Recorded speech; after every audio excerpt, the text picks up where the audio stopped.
Tommy Rodriguez stared at the crumpled $5 bill in his palm, knowing it was all the money he had left in the world. The morning sun reflected off the expensive boats in the harbor, creating a scene that felt like a cruel joke.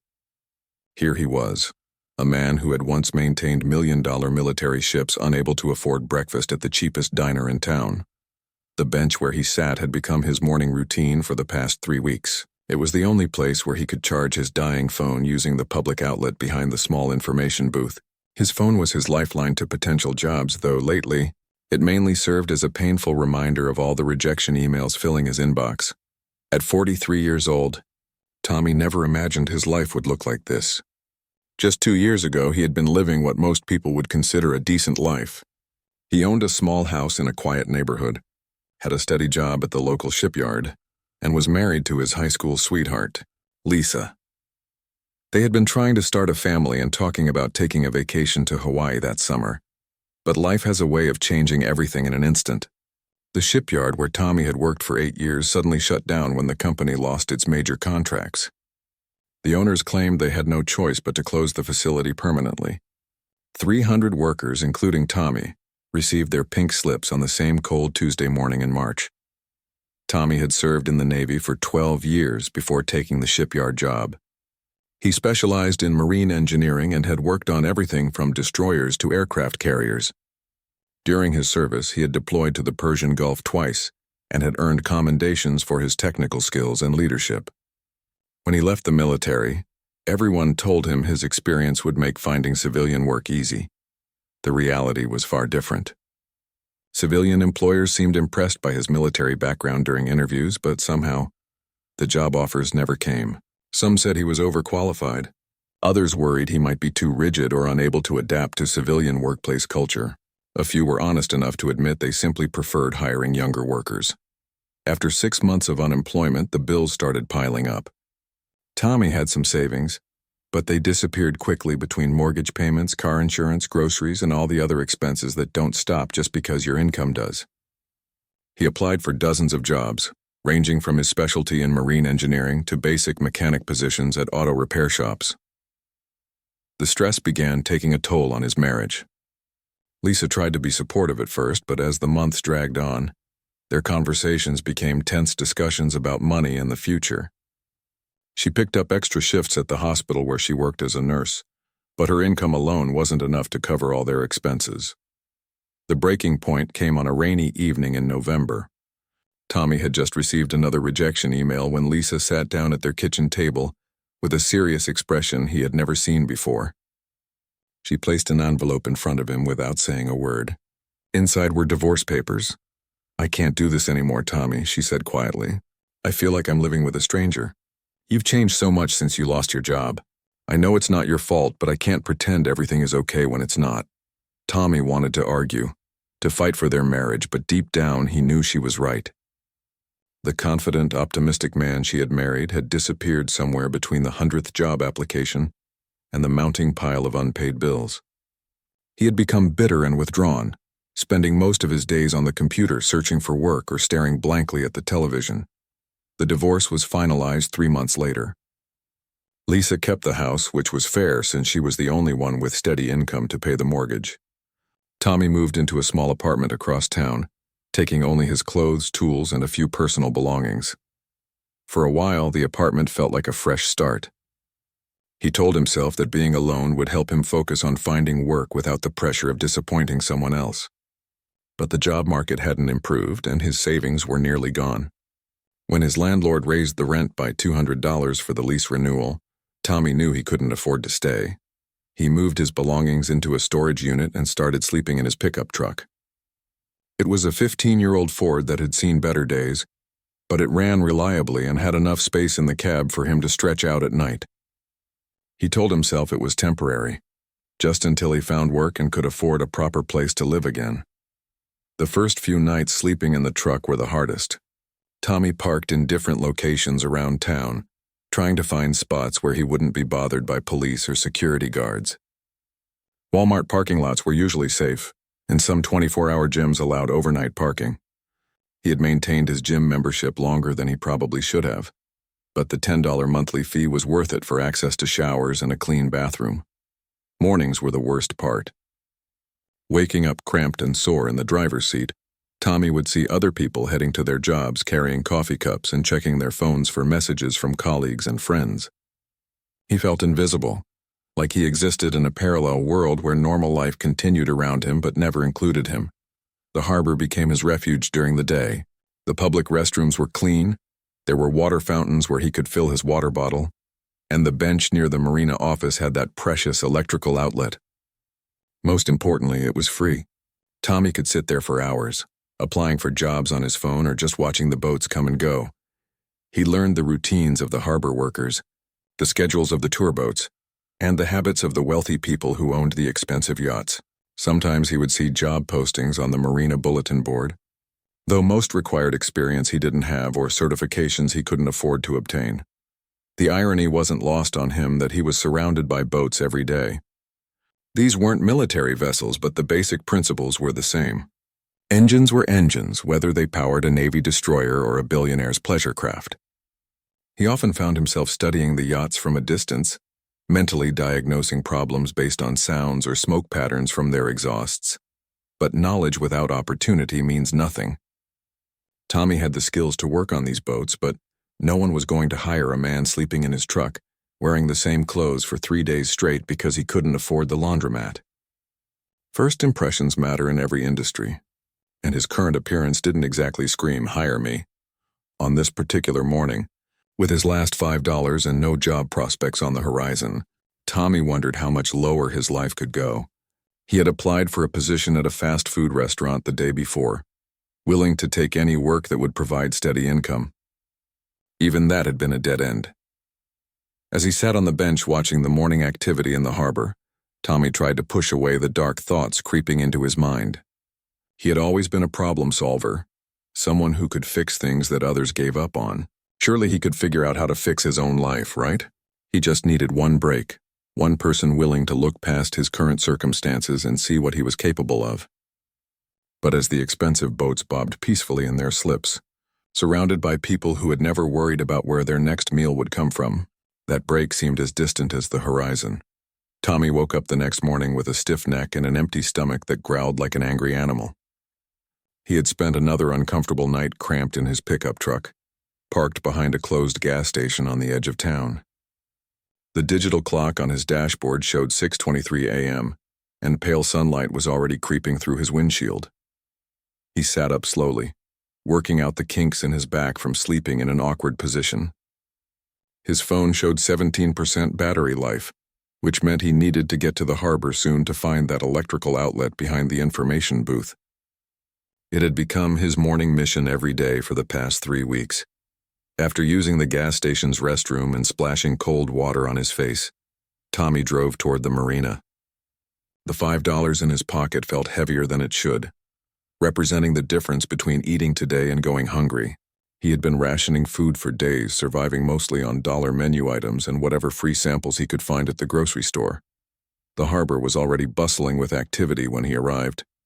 Charter boat captains were preparing for morning fishing trips, loading ice and checking their equipment. A few joggers ran along the waterfront path, their expensive running gear and wireless earbuds a reminder of the life Tommy used to live.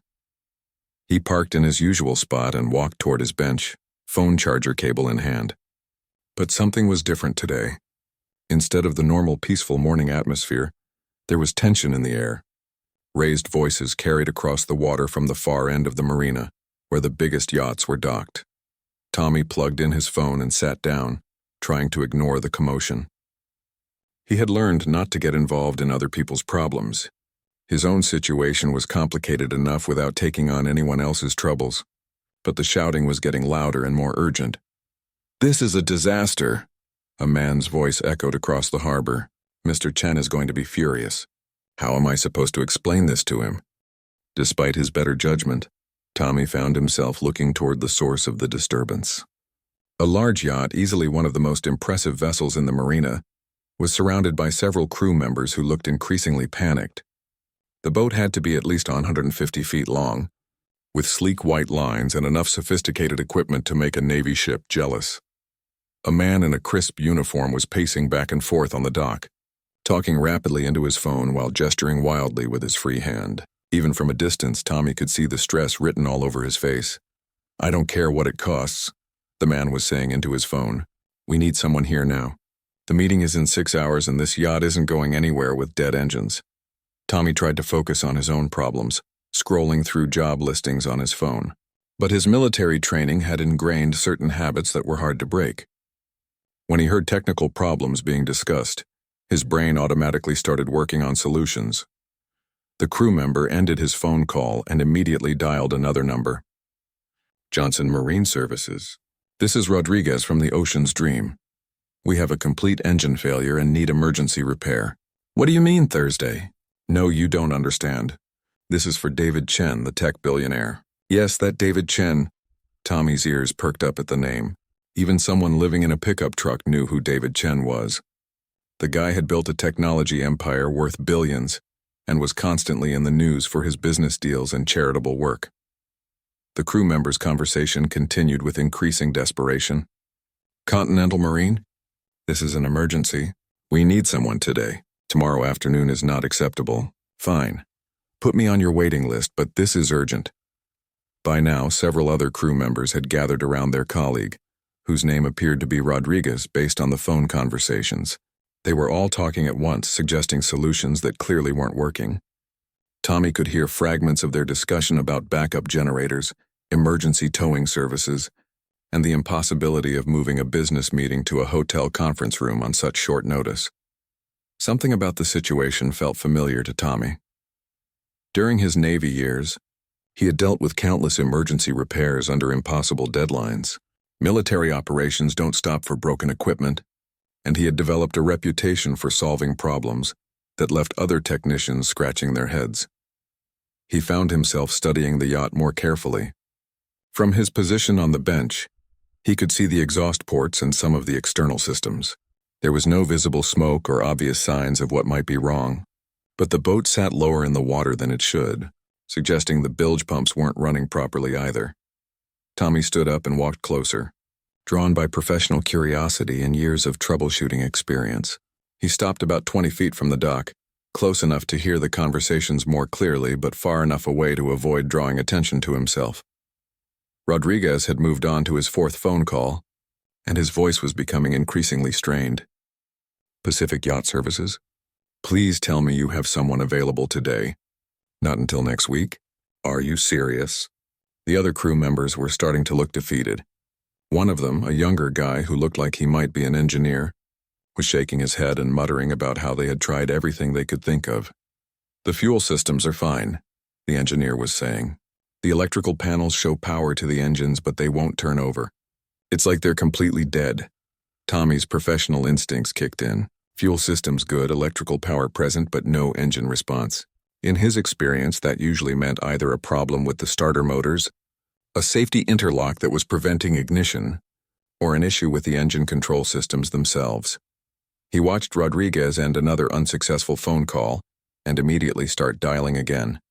The man's uniform was perfectly pressed and his shoes were polished, but sweat was beginning to show through his shirt despite the cool morning air. "Harbor Marine Repair? This is Rodriguez with Ocean's Dream. We have a complete engine failure emergency. Closed on Wednesdays? What kind of marine repair shop closes on Wednesday?" Tommy found himself taking a step closer. His rational mind told him to walk away, to stick to his bench and his job search. He was in no position to help anyone else when he couldn't even help himself. But something stronger than logic was pulling him forward. These people were in genuine distress, facing a problem that Tommy knew he might be able to solve. During his Navy career, he had diagnosed and repaired engine problems that had stumped teams of certified technicians. The principles were the same whether you were working on a military vessel or a luxury yacht. But he also knew how he looked. His clothes were wrinkled from sleeping in the truck. He needed a shower, and he certainly didn't look like someone who belonged around a billionaire's yacht. The crew would probably call security if he got too close. Still, Tommy found himself walking toward the dock. Each step felt like a bigger commitment, and his heart started beating faster as he approached the group of stressed crew members. Rodriguez had just finished another fruitless phone call and was staring at his phone like it had personally betrayed him. The other crew members were standing around looking helpless.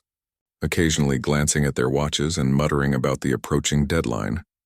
Tommy stopped at the edge of the dock, close enough to speak, but ready to back away quickly if things went poorly. He cleared his throat softly, trying to get their attention without startling anyone. "Excuse me," he said, his voice coming out rougher than he intended. "I couldn't help but overhear about your engine problems." Carlos Rodriguez looked up from his phone with the expression of a man who had run out of options. His eyes took in Tommy's appearance quickly, from the wrinkled shirt to the worn work boots, and his face showed the kind of polite skepticism that comes from years of dealing with well-meaning strangers who think they can solve complex problems. "I appreciate the offer," Carlos said carefully, "but we're dealing with some pretty sophisticated machinery here. These aren't car engines." Tommy nodded, understanding the man's hesitation. He had seen that look before, the same expression he got from potential employers who couldn't see past his current circumstances to the skills underneath. "I understand your concern," Tommy replied, keeping his voice steady. "I know I don't look like much right now, but I spent 12 years in the Navy working on marine engines. Everything from patrol boats to aircraft carriers. I've probably worked on systems more complex than what you got here." The other crew members had gathered around now, their conversation creating a small circle of tension on the dock. A younger man who looked like he might be the boat's engineer was shaking his head doubtfully. "Look, no offense," the engineer said, "but we've been working on this for 3 hours. If it was something simple, we would have figured it out by now." Tommy could feel the seconds ticking away. He knew that every minute of hesitation was another minute closer to whatever deadline these people were facing. But he also knew that pushing too hard would only make them more resistant. "What symptoms are you seeing?" he asked, switching to the kind of technical language that might get their attention. "Complete power loss, or are you getting partial system response?" Carlos glanced at the engineer, who seemed surprised by the question. "The engines won't turn over at all," the engineer answered. "We've got electrical power to the control systems. Fuel pressure looks normal, but it's like the starters aren't even trying to engage." Tommy felt a familiar flutter of excitement that came with diagnosing a challenging problem. Based on what he was hearing, there were several possibilities, but one stood out as most likely. "Any recent maintenance or system changes?" he asked. "We had the fuel system serviced last week," Carlos admitted. "Everything checked out fine during the sea trial. What about safety interlocks?" On military vessels, fuel system work sometimes triggers lockout protocols that prevent engine startup until certain conditions are met. The engineer's eyes widened slightly. That wasn't the kind of question someone without real experience would ask. Carlos looked at his watch, then at the yacht, then back at Tommy. The weight of whatever deadline he was facing seemed to be crushing him from the inside. "If you think you might know what's wrong," Carlos said slowly, "I'm willing to let you take a look. But I have to tell you, if this goes badly, my boss is going to fire me anyway." Tommy nodded grimly. "I understand the risk you're taking. All I'm asking for is a chance to prove what I can do." The next few minutes felt like the most important job interview of Tommy's life, except instead of sitting across from someone in an office, he was being led down into the engine room of a luxury yacht that probably cost more than most people's houses. The engine room was immaculate, with twin diesel engines that looked like pieces of modern art rather than functional machinery. Everything was clean, organized, and clearly well-maintained. Tommy ran his hands along the engine housings, feeling for vibrations or temperature variations that might give him clues. "These are beautiful engines," he said admiringly. "MAN V12s, probably around 1 to 400 horsepower each. I worked on similar systems on Navy frigates." He began his diagnostic process methodically, checking connections, testing circuits, and following the logical flow of systems from fuel supply to ignition. The crew members watched nervously as he worked, occasionally asking questions about what he was looking for. 20 minutes into his examination, Tommy found the first clue.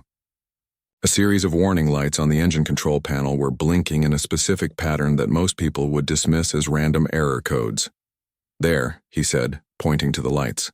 "That's a safety lockout sequence. Something is telling the engines that it's not safe to start." "But we checked all the safety systems," the engineer protested. "Oil pressure, coolant levels, fuel quality, everything." Tommy smiled for the first time since approaching the yacht. "Did you check the bilge water sensors?" The silence that followed told him everything he needed to know. When you had the fuel system worked on, they probably had to disconnect some of the bilge pumps, Tommy explained as he traced wiring harnesses toward the bottom of the boat. If water accumulated in the wrong places and triggered the sensors, the computer won't let the engine start. Sure enough, when they checked the bilge areas, they found several inches of water that had collected during the fuel system maintenance. The water had triggered sensors designed to prevent engines from starting if there was any risk of flooding. But finding the problem was only half the battle. The pumps that should have been removing the water weren't working properly, and Tommy quickly discovered why. During the fuel system service, someone had accidentally disconnected a power cable to the primary bilge pump system. "This is going to take some creative problem solving," Tommy said, examining the tangle of cables and connections in the cramped space. "I can fix it, but it's not going to be pretty." For the next 2 hours, Tommy worked with the intensity and focus that had made him valuable during his military service. He had to crawl into spaces barely wide enough for his shoulders, rewire connections with improvised tools, and solve problems that required both technical knowledge and pure ingenuity. The crew members took turns helping him, handing him tools and holding flashlights in awkward positions. As they worked together, Tommy began to feel something he hadn't experienced in months: the satisfaction of being useful, of being needed for his skills rather than pitied for his circumstances. "Try it now," Tommy called out when he had reconnected the final cable. The sound of the bilge pumps coming to life was like music. Water began flowing out of the boat, and within minutes the warning lights on the engine control panel stopped blinking. "Okay, we're getting somewhere," Carlos said, unable to hide the hope in his voice. "But the engines still aren't starting." Tommy wiped sweat from his forehead and looked at his watch. They had been working for almost 3 hours, and whatever deadline they were facing was getting close. "The safety lockout is cleared, but the system needs to reset before it will allow engine startup," he explained. "It's a built-in delay to make sure the problem is actually fixed, not just temporarily masked." The 15-minute wait felt like hours. Tommy used the time to double-check his work and clean up the tools he had borrowed. He could feel the crew members watching him with a mixture of hope and anxiety. When the reset cycle completed, Tommy positioned himself at the engine controls with the solemnity of someone who knew that the next few seconds would determine whether he was a hero or just another person who had promised more than he could deliver. "Here goes nothing," he said, and pressed the engine start button. The sound that followed was the most beautiful thing any of them had heard all day. The massive diesel engines roared to life with a deep, powerful rumble that vibrated through the entire boat. Within seconds, both engines were running smoothly, their systems showing normal operation across all parameters. The crew members broke into spontaneous applause, but Tommy barely heard it. He was staring at the control panel, hardly believing that his diagnosis and repair had actually worked. After months of rejection and failure, he had accomplished something significant. "I don't believe it," the engineer said, shaking his head in amazement. "In 15 years of working on boats, I've never seen anyone solve a problem like that." Carlos clapped Tommy on the shoulder with genuine gratitude. "You just saved my job and probably my boss's meeting too. I don't know how to thank you." But Tommy was already thinking beyond the moment, wondering if this success might be the beginning of something better. Tommy was washing engine grease off his hands at a dock spigot when the black Mercedes pulled up to the marina entrance. He didn't think much of it at first. Expensive cars were common here, bringing wealthy boat owners to check on their vessels or take friends out for afternoon cruises. But something about the urgency of the car's arrival caught his attention. The driver didn't park in the regular visitor spots. Instead, the Mercedes went straight to the VIP section near the largest yachts, stopping directly beside Ocean's Dream. Carlos Rodriguez, who had been smiling and relaxed for the first time all day, suddenly snapped back to attention. He straightened his uniform, checked his watch, and began walking quickly toward the car. "That's him," Carlos called over to Tommy. "That's Mr. Chen." Tommy felt his stomach drop. He had been so focused on fixing the engines that he hadn't really thought about what would happen next. Now the reality hit him like a cold wave. He was about to meet one of the most successful businessmen in the world while looking like he had just crawled out of an engine room, which was exactly what he had done.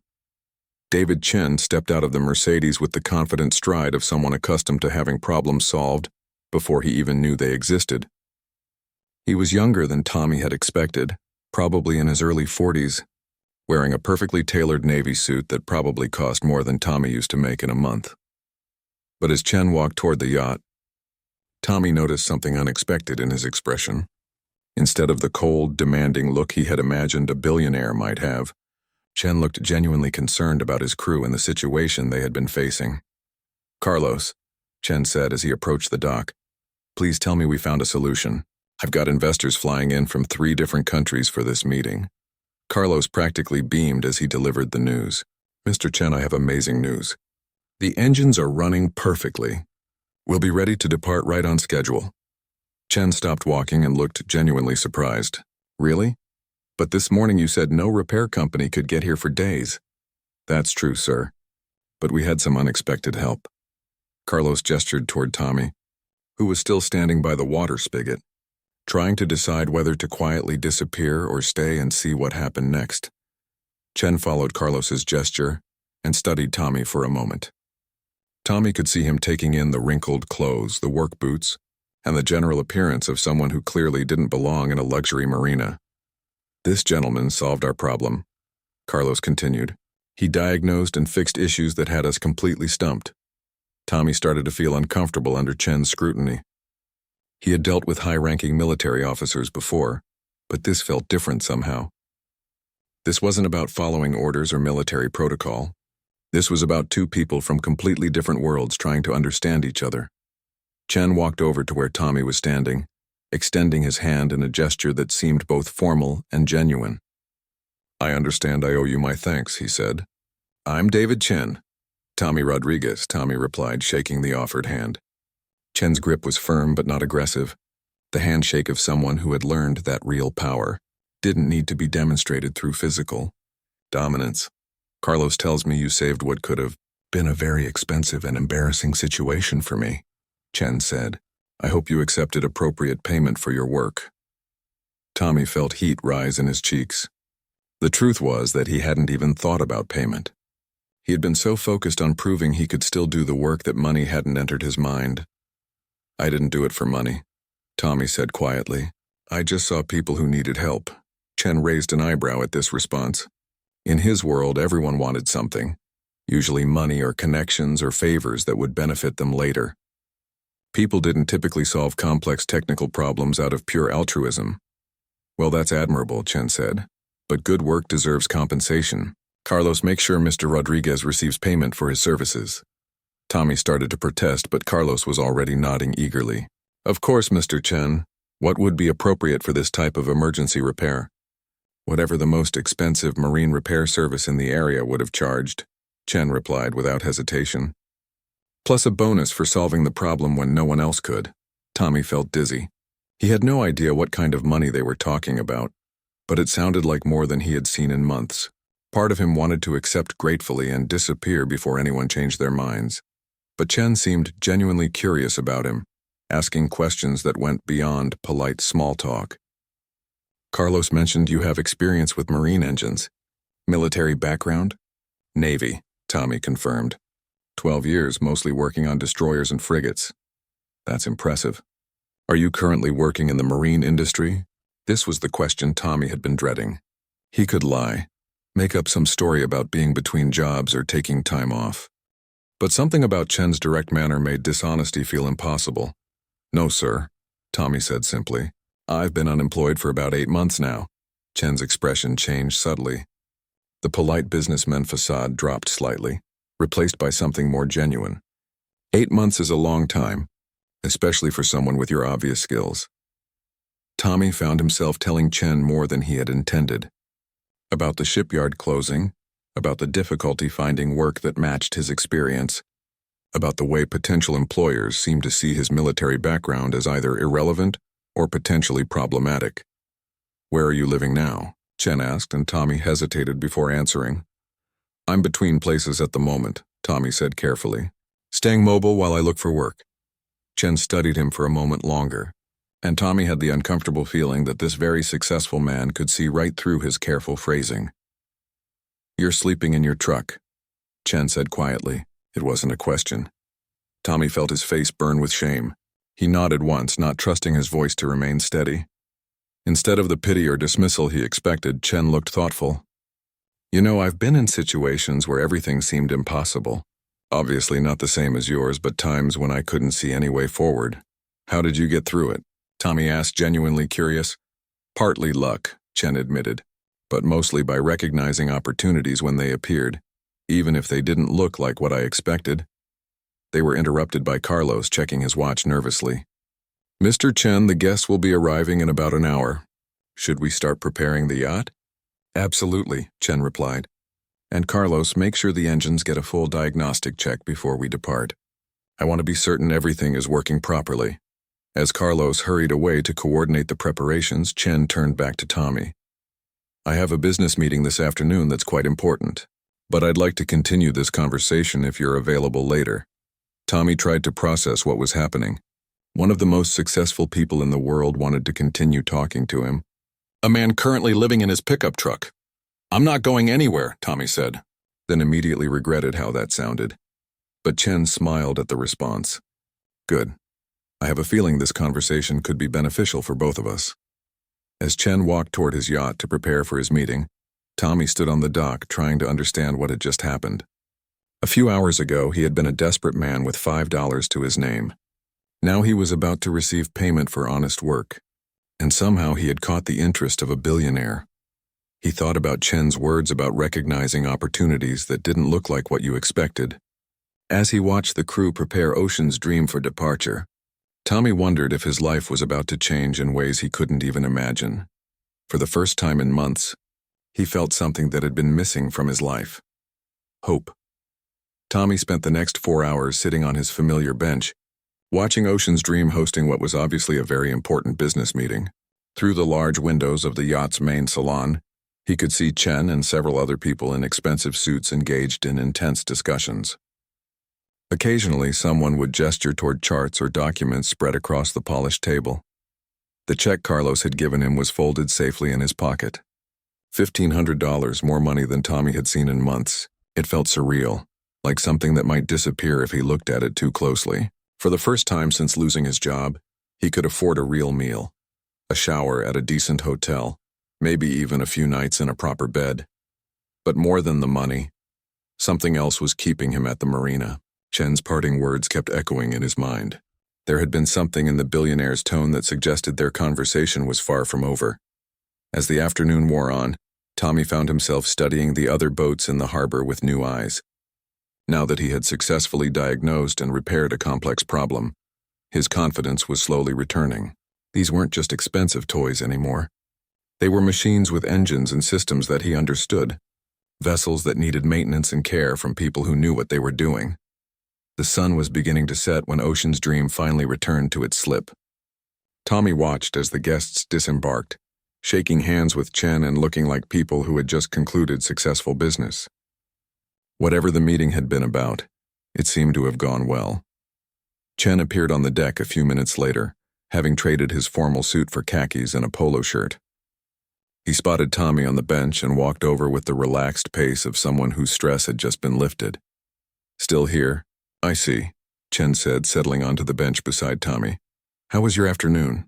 Quiet, Tommy replied. Gave me time to think about what you said earlier. About recognizing opportunities, Chen nodded. That meeting went very well, by the way. We're moving forward with a project that could change how we approach ocean cleanup technology. None of that would have been possible if you hadn't gotten those engines running. They sat in comfortable silence for a moment, watching the harbor activity as evening approached. Finally, Chen turned to Tommy with a more serious expression. I want to ask you something, and I hope you'll give me an honest answer, Chen said. If you could do anything with your skills and experience, what would it be? Tommy thought about the question carefully. I'd want to work on something that matters.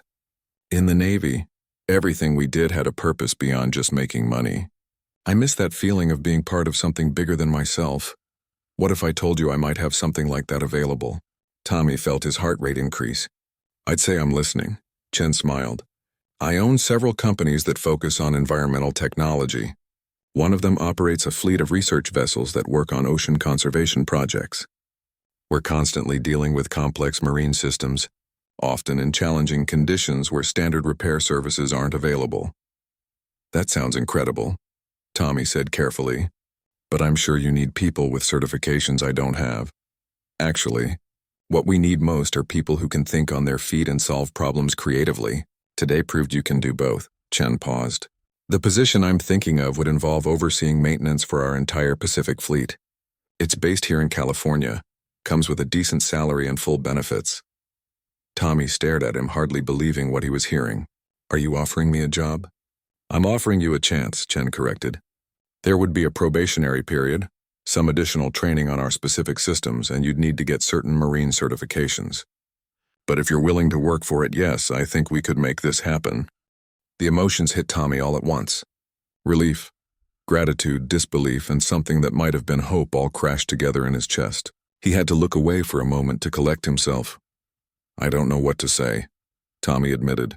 This morning I was wondering how I was going to afford dinner. Say you're interested and we'll work out the details, Chen replied. But I want you to understand something. I'm not doing this as charity. I'm making this offer because you solved a problem that professional technicians couldn't handle. And you did it without being asked and without expecting anything in return. That tells me something about your character.